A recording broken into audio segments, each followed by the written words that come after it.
who's going to be Secretary of State? It's a big, big question. By the way, who's going to round out the rest of the cabinet? Here's a couple of the names that we're seeing on the screen. Vivek Ramaswamy likely having some kind of position. Doug Berman, who was near the VP, likely having some kind of position. Brooke Rollins, I was just actually on TV with her the other night, expected to have a position, especially on the domestic policy front. And then Rick Grinnell being talked about possibly for Treasury Secretary. You know, Treasury Secretary, forgive me, not Treasury Secretary, Secretary of State. Secretary of State is really critical. In fact, some people might even argue that that's like one of the biggest things of all, right? Because it's going to set the standard for America. You're going to have a tremendous amount of influence. Joining me right now is somebody who has a lot of perspective on what the State Department does. He's basically been in charge of restructuring every major debacle around the world. Hans Humes. Hans, I like to say that about you because you know you're an investor, this, that, and the other. But part of what you do is actually go in there and try and help these countries right the course. I mean, you were very instrumental. You were the only American on the Greece steering committee. And Greece, you know, obviously had a really tough time, but it's Greece, it's Argentina, it's Liberia. I mean, you've been all over the world. And I think you have a really interesting perspective about the value and the role of government in all of this. So what's your take? I'm curious. Who do you think might be top of the heap here for Secretary of State? Yeah, I mean, before I jump in on that, I think I'd probably like to say that it's a lot of the failures that you end up having with the U.S. policy internationally are just kind of stripping out what's in America's interest. Do I have an echo in there with you, or I hear it just fine, but let me turn down okay, that's mine a fine. little bit so that you're not hearing an echo. There you go. I can live with it. You know, one of the great things about America First is it kind of just strips down and makes things easier. And I've always been bothered by complicating our foreign policy by bringing in a lot of kind of, you know, issues. I mean, I'm not going to say these aren't real issues, human rights, democracy. I mean, these are in many ways the things that America lives by, but it allows people to define those things and sort of sell us a bill of goods. So we end up doing things like, you know, I mean, Donald Trump rightfully kind of criticized our approach to Iraq. You know, we can get co-opted in doing things that are not in our interest. And you know, I don't want to go on about what flags we put out outside our embassy, but I think muddying the message, getting involved in cultural issues. I mean, it's one thing inside our borders, but to sort of impose those things outside our borders really, you know, distracts from what's in our national interest. And I actually don't care if you're coming from the right or the left, but I think if you strip down the way we deal internationally by what's in our interest, you end up in a much better place than with all the nonsense and headlines and silliness that we get ourselves into. So Secretary of State is sort of the leading edge on that. And The silliness that we get ourselves into, I mean, without being too critical, because I know you got to work with these people, without being too critical of the past administration, I mean, it feels like we were getting ourselves in a lot of places, but we weren't having a positive, dare I say, influence on things. And if anything, we seem to be kind of mucking it up, therefore putting us in a more vulnerable spot. Can we write the course? Can we change it? I'd agree with that. And you know, actually, you know, it's funny. I shouldn't quite wade into it this way, but I feel this is kind of a safe space. um, you know, I was having a conversation with a good Venezuelan friend of mine, and you and I have spoken about these issues in the past quite a bit. About, you know, U.S. we just get ourselves entangled in the worst ways in places so far away from us, and it just doesn't make sense. We end up getting supply lines that are going across the world, reaching way too far away for the kind of resources, commodities that we need for our economy to function. And there's, you know, a very simple thing of just sort of tilting it back to, you know, north south. Let's just stay in our hemisphere. Makes much more sense. I mean, takes way less longer. We don't have to worry about going to the Straits of Hormuz or anything to get what we need. And I was kind of tiptoeing around saying the Monroe Doctrine, and my Venezuelan friend was like, I love the Monroe Doctrine. It makes so much sense. But that sort of plays into the America First as well. Like, where do we set our priorities? Do we go for the kind of cool headlines of what's going on in Taiwan or Asia in general? At a certain point, again, I don't want to touch on any particular thing, but how much do we want to spend in adventures overseas that can be deployed more efficiently to our needs internally and restructured in a way so that the costs for us to sort of get what we need are much lower. And you need a pragmatist who Okay. kind of sends those signals globally. And I think Rick Grinnell is, I would be thrilled for him to be Secretary of State. Really? He is I don't know him directly. I know a couple people who know him quite well. He's very I know smart. him. He's come on my show a lot on Fox, and Okay. he's terrific. He's terrific, and somebody who gets stuff done. He was the ambassador, of course, to Germany, and he has been Yep. such a loyalist to Donald Yep. Trump, Hans. I mean, Well, really, really loyal. that's great for him to sort of maintain the pole position. I mean, for our needs, we need somebody who's kind of identify the needs for the country Hmm. and is pragmatic about it. And we're kind of in a unique position now that if we lapse into some sort of you know, bring on neocon people, and I think that would be a mistake. Well, Um, I think that, by the way, to bring on neocons, I mean, that would be the absolute antithesis of what Donald Trump believes in, what he's campaigned on. But I'm looking at some of the names in the transition team, and there's some people that were close to Bolton, Mauricio Claver, for example, or Hook, who's going to be running the Iran transition team. Is this just because it's sort of like who's hanging around? Like, we need somebody that is a Republican ish that, I mean, was, under Bolton that might actually be able to help transition this before we turn it over. Because, again, you know more about this than I do, and this is sort of inside baseball, but you want to make sure that the so-called deep state, the people underneath, the people you see in charge, so if Rick Grinnell's running things, you want to make sure that you have people that are very much simpatico with your viewpoint, which, look, I mean, it's starting at the top, right? And if the chief executive officer of the United States of America says, I don't want to get involved in all these different conflicts, I want to be really judicious, I want a strong military, but I want to use it with precision, you can't have people that are going to want to be more aggressive on that war type front. I would 100% agree, and this is without commenting directly on the names that you bring on, but just sort of I, my reservations in the first Trump administration about John Bolton, and I thought it was quite amusing how the Democrats would sort of push him out Well, now they and love him. have him.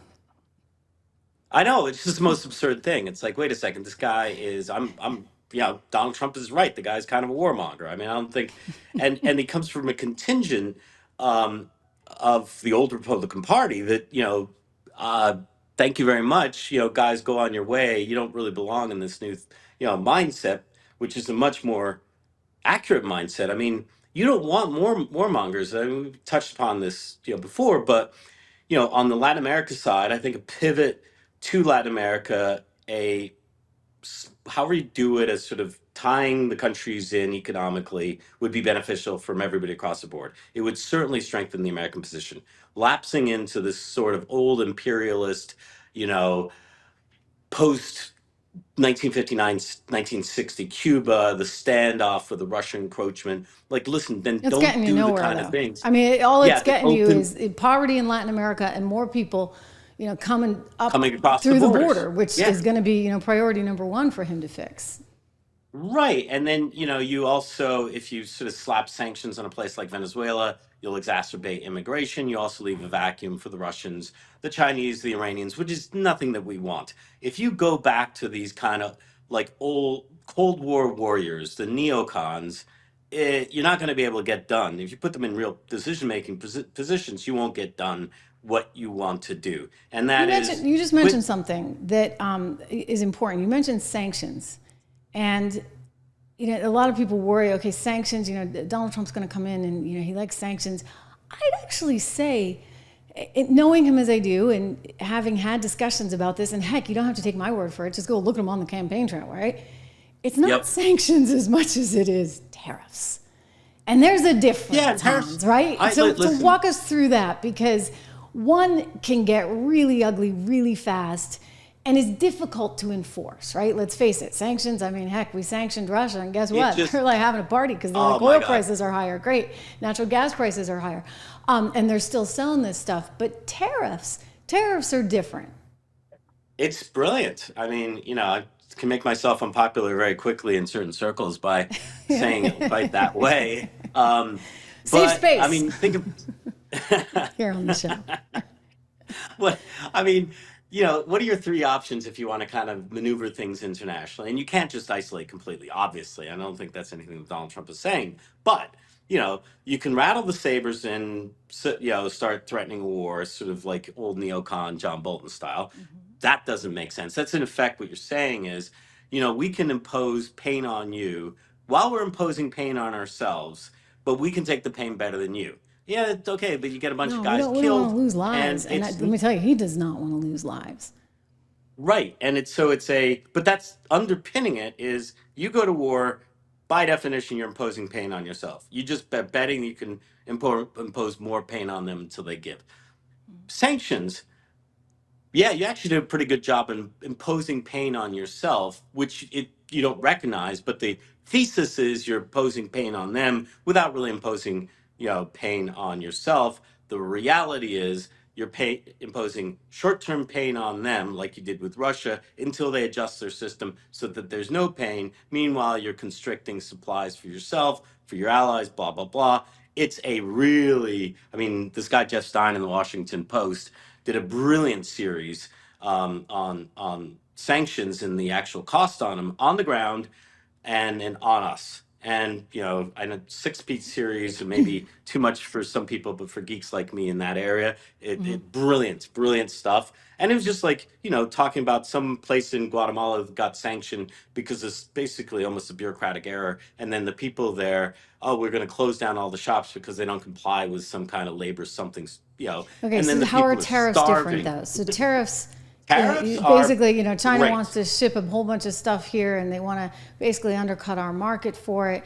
And you say, okay, fine, but you know what? We're going to put a 20% tariff on those things, kind of level the 40, playing 50, field 100, who for cares? American companies Okay, and so simultaneously I collect mean, a little tax and penalize yeah, I China mean the possibility, I think it's fair to say that it has the potential to increase costs to the American consumer. But what is the problem with temporarily. China now?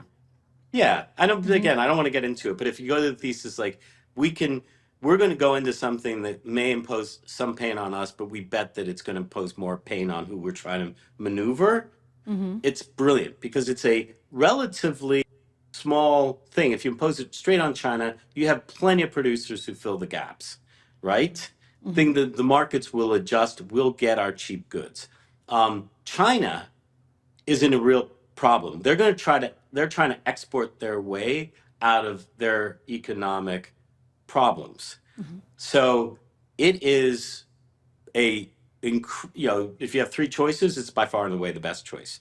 Just talk tariffs, go in there.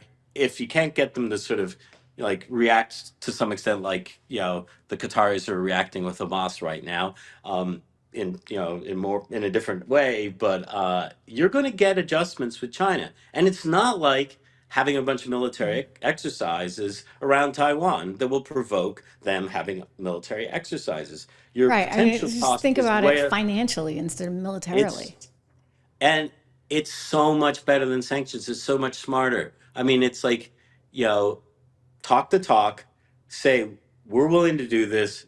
Are you willing to go through it? And the bet is it's much, much better design in terms of lowest cost for us, maximum cost for them than sanctions or military action, So obviously. whoever comes in as Secretary of State is going to have to buy into that, right? Because it's Right. not about, which they should, You're, incidentally, you're, because you're, they tend to be you diplomats as opposed to warmongers. sex So tape, you go but ahead. including that kind of stuff as part of the portfolio is critical. Take the economic message. Okay, if we start, the State Department should be sending the message of America. right? So you need the right guy who can understand the economic impact and that we're working for America first. I think Grinnell would be a brilliant choice. I I think he's mean, one of pragmatic. my frustrations with the Biden administration, not to pick on them too much, but hey, you know, a lot of Yeah, things don't went worry. wrong, It's a safe space here for that. yeah, but you know, you look at the Department of Energy. You had Jennifer Granholm, who was a former MSNBC anchor, who was a politician herself. She lacked a certain gravitas. I'll never forget our friend Tom Keene over at Bloomberg asking her how she was going to bring energy prices, gas prices down on Bloomberg when she first came into the position. And she laughed like a hyena at him. And she's like, what are you talking about? It's all controlled by OPEC. I mean, there is the reality that if you actually, you know, were to pump more energy here, you could actually, because it is a global market, help bring those prices down. But she just kind of seemed a little bit clueless, and she was so stuck on the EV stuff. The other thing that troubled me, Hans, was why wasn't the Energy Department, say, talking to the Treasury Department and, say, talking to the State Department, because we were in this mess with Russia, or about to be in the mess with Russia, and it kind of seems like an inopportune time to say we're going to cut off the energy supply. I'm just thinking, like, you know, logically from an inflationary standpoint, because I mean, you knew you were going to have isn't an that the increase in big energy knock? prices if you did that. Yeah, I mean, the big knock on how our government functions, and I could go through all sorts of situations that I've been involved in, is they're so siloed, they're so bureaucratic that it doesn't work. You know, it doesn't really function. And I've been involved in situations where I've had to go from one part of the U.S. government to the other to get them up to speed on what they should know for the next step forward and some of the things that I've been in. That. No offense, it's not my job. If there can be a unifying message, like we're all on board making like We're all on the same whatever we team. do is yeah, we're all on the same team, and what we're doing is for the best interest of the country. We don't need to export like messages of kumbaya or anything. I'm sorry to be so cynical. And then have like communication that everybody who's in these different positions gets it. Like, how are we doing and how do we coordinate to get what we want done, which is maximizing our position for ourselves first, but you know, relative to the other places in the world. I mean, we want to benefit the American people. There are certain alliances will help, you know, economic partners that we can get there better than working with other people. Let's You just set our mentioned Rick priorities and go Grinnell for it. on the Yep. short list. I mean, there's some others. Pat O'Brien is being talked about. I'm not as familiar with him. Pompeo, which would be kind of a Yep. return to the same. And I think there are some people out there that kind of worry that maybe it would be, you know, I like Pompeo a lot, but maybe that would be a little bit more, dare I say, neocon than we want to go. And then also Marco Rubio has been talked about. And I think, you know, while Marco's really good on China, again, it's sort of the same challenge that you're going to be. I mean, Rick just sounds like to me kind of a fresh face, an interesting perspective, and He somebody also, who's pretty talented. yeah, I and everybody I know a couple people who know him really well, and they one he's a quick learner, he understands economics and then how geopolitics and economics intertwine. He's smart That's what you and need. he's on message. So you know, no question about it. Between me and everybody I work with, you know, he'd be our pick. Interesting. Marco Rubio, you know, I get a little concerned about being rutted in the old sort of, you know, Cuba dynamics, you know, Cuba viewpoint of all Latin American politics, which is just doesn't work. I mean, let's take a look at what's worked in Latin America. You've seen Malay do quite well. Bukele certainly made some progress, but then you know, on the other side, there's some people who are becoming rather there's some amazing stories about strong economists on polar opposite ends of the spectrum politically who talk to each other constantly to talk about optimizing, you know, the way that you can run an economy. So strong economic messaging and integration doesn't Is have to be a critical. So, political you thing. know, in other Yeah. words, you need the State Department. We started this by talking about who's going to be Treasury Secretary, and there's a few names there. But you want the Treasury Department talking to the State Department, talking to the Energy Department. I mean, this kind of seems obvious. If you're running a corporation, you need to make sure that, you know, sales and marketing is talking to research, et cetera. I mean, the R&D, you just need to actually synthesize all this right across the board. So that'll be up to Yep. him. I do think Susie Wow was a really good pick. there Agreed. to be his chief of staff. And I think she's very disciplined. She runs a really disciplined operation, and you're going to need that discipline. I mean, I look at Biden and Harris. I don't think you had the discipline. And so consequently, you had people off in their little spheres, and Jennifer Granholm's not talking to Antony Blinken, who's not talking to Janet Yellen enough. And Then so they may not even speak the same. They may not even speak the same language. And one of the issues is they just moved to as an administration, they sort of move too tentatively. They make decisions and then take 3 years to implement them. And the real upside to a Trump administration is you're going to make the decisions quickly and do them, and there's some sense that there's some pragmatism. What I'm hearing and seeing in the transition suggests to me that there's going to be less of a focus of brand names coming in, so you're not going to get a Rex Tillerson. Well, that's not a bad thing. You get a Grinnell over Tillerson, a guy who knows how to work the system and is not coming into it. I mean, he knows how to play ball in DC to make things happen. So if a get little away less from the ego, neocon stuff. maybe. Yep. Get away from the neocon message, get away from the deep state. And this is a unique time to transform the economy and transform our position in the world. And everybody should be on board to take advantage of it and work for what's best for this country. Pretty simple. I just want to explore that a little bit more, because this is your career. You're in and out of all of these places, the good ones, the bad ones, internationally speaking. If there's a chance to reset, what is it that we can do? What is that reset? Where is the opportunity globally? What would you like to see for America so that it is a strong country that somehow is still managing to keep some peace, and we're not dealing with squabbles here, there, and everywhere, or seeing horrific events like we saw on October 7th? We've got some strong alliances that I think we should respect. I mean, I'm a proponent of NATO. I'm also a backer of Israel, and I don't think we should be withdrawing from those places. But on the other hand, I do think that we need we don't need to play in every theater. We don't have to stretch. We don't have to have opinions on everything. We don't need to change. We don't have to change the world. We don't need to be going out there on a mission to tell other countries how they operate. And we tend to do that probably more in our backyard than anywhere else in the world. So we'll sort of make accommodations for people who live life in a way that doesn't quite match our ideals as Americans, and we'll accommodate with them if they're somewhere in Africa or the Middle East or whatever. But these sort of foreign adventures, when we can get what we need, south of the border, there's a new bill that Bill Cassidy put out that is transformational called the Americas Act. And I've been, watching it. I was sort of pessimistic in a way because, it's the kind of bill that makes too much sense and doesn't allow politicians to get up there and get some headlines, because standing up and saying we should integrate in the Western Hemisphere, we can get everything we need, and it's the best thing for medium and long-term interest, is not going to get a headline like having an opinion on Russia or the Middle East. So, but that means that maybe we're supposed to push on it quietly and let people get their headlines somewhere else. That's a transformation. I mean, a couple articles have come up suggesting that the Trump administration has a unique opportunity to pivot to Latin America. And we should not be bogged down in the squabbles, the political squabbles that have sort of come out of the bifurcation of politics post-Cuba Revolution.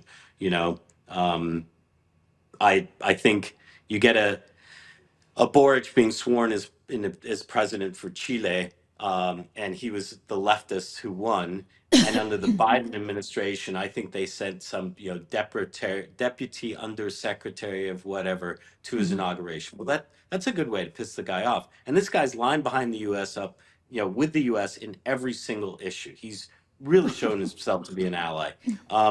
We don't need to get involved in those things. Left, center, right, and center. We should be bound with these guys economically. What happens? Why do we get involved? I mean, this gets maybe at the deep state thing. Like, everybody has some personal little myopic thing, something they've been working on their entire career, their entire lives, and they're just tunnel visioned, and they've got to see their little thing through.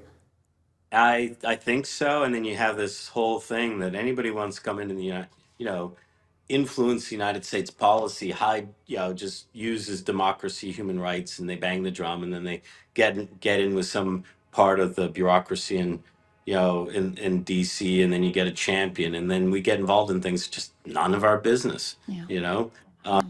our business should be is can we trade with you? Um, I mean, tariffs, we should be protecting our industries, but there's certain things that we need to trade with other countries. That should be our priority. We don't need to Yeah. worry about all this stuff. I Listen, think look, respecting, Americans agree with you, and this seems like common sense stuff. It really shouldn't be as partisan as it has become. yep, But there's this fear. Oh my gosh, the world is over. Donald Trump is going to, that's the fear echoed in some parts of the country. Minimal. We were just looking at the red and blue maps, but I think this is just a huge opportunity to really make things right. To your point, let's use the economic tools that we have at our disposal, tariffs, for example, to influence policy in a positive way for us, and try yeah. and keep our kids safe from these horrible military adventures. I use that word intentionally, that we wind up getting ourselves into. And so I think there's a lot of hope, Hans. I really do. And we should keep checking back with you, because I know you have a lot of perspective on that, specifically vis-a-vis Latin America, which is in our own backyard. So I thank you for joining us today. Again, this is Hans Humes. He runs Greylock Capital, founder of Greylock Capital, president of Greylock Capital, and they are looking at all these investment opportunities all over the world. And what Hans does is he comes in and tries to maximize them. So he knows the inner workings, if you would, of the State Department, inside and out. Thank you so much, Hans Humes. We'll keep an eye on Rick Grinnell. Okay. Yeah. Good to see you. You take care. Thanks Good to for the see chat. you. Good to see you.